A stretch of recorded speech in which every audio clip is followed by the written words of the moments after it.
Sometimes a single number can tell a whole story. A story about an incredible comeback, about resilience, and, in this case, a really fascinating paradox. Today, we're diving into the story of the Davao region in the Philippines. So, let's start with that number, 8.1%. That was the economic growth rate of the Davao region back in 2022. Now think about it. In a world that was still trying to get back on its feet after a global pandemic, a number like that, well, it does more than just raise eyebrows. It signals a massive, massive economic surge. But here's the thing. This 8.1% growth wasn't just a simple rebound. I mean, look at these figures. The region's economy, hitting 954.1 billion pesos, didn't just get back to where it was before the pandemic. It totally blew past its old record. This is what made Davao one of the fastest-growing regional economies in the entire country. So, of course, that leads to the big question. What's fueling this incredible boom? Some of the answers are pretty much what you'd expect in a post-lockdown world. But one of them is a real head-scratcher. Okay, so if we break down the numbers, the story gets even clearer. Accommodation and food services grew by a huge 35.6%. Transportation and storage also saw a massive jump. I mean, this all makes sense, right? People are traveling again, eating out.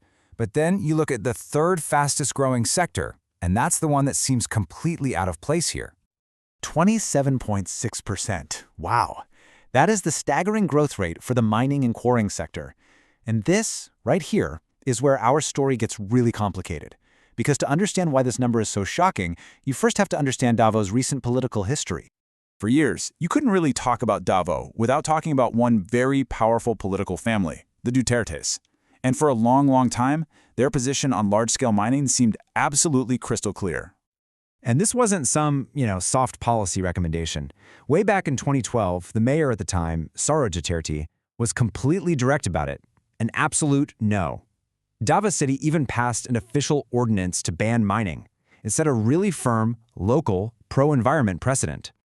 Then, when her father, Rodrigo Duterte, became president in 2016, he took that exact same attitude to the national level. He was famous for publicly calling out big mining companies, accusing them of destroying the environment, and promising he'd make them stop. The message was always consistent, always clear: protect the land. Which, brings us right back to our puzzle. How on earth do you get from an absolute no and a presidential promise to stop mining to a nearly 28% boom in that very same industry just a few years later? Well, the answer isn't found in local politics.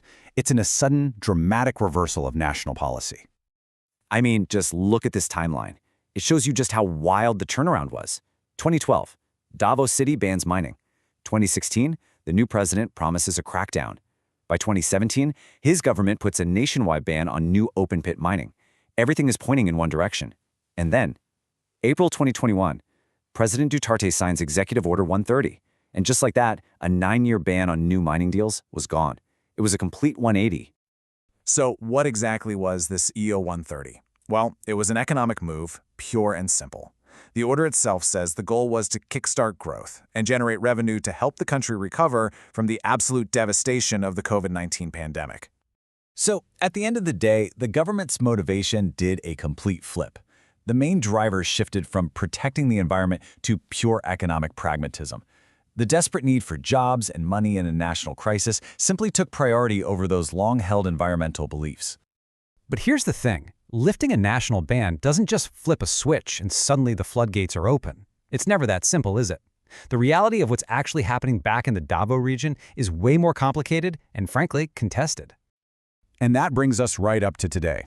Because even with this national green light, local leaders are still scrambling to manage the fallout.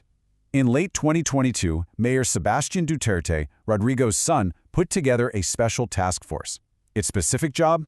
To deal with all the issues coming from both legal and illegal quarrying.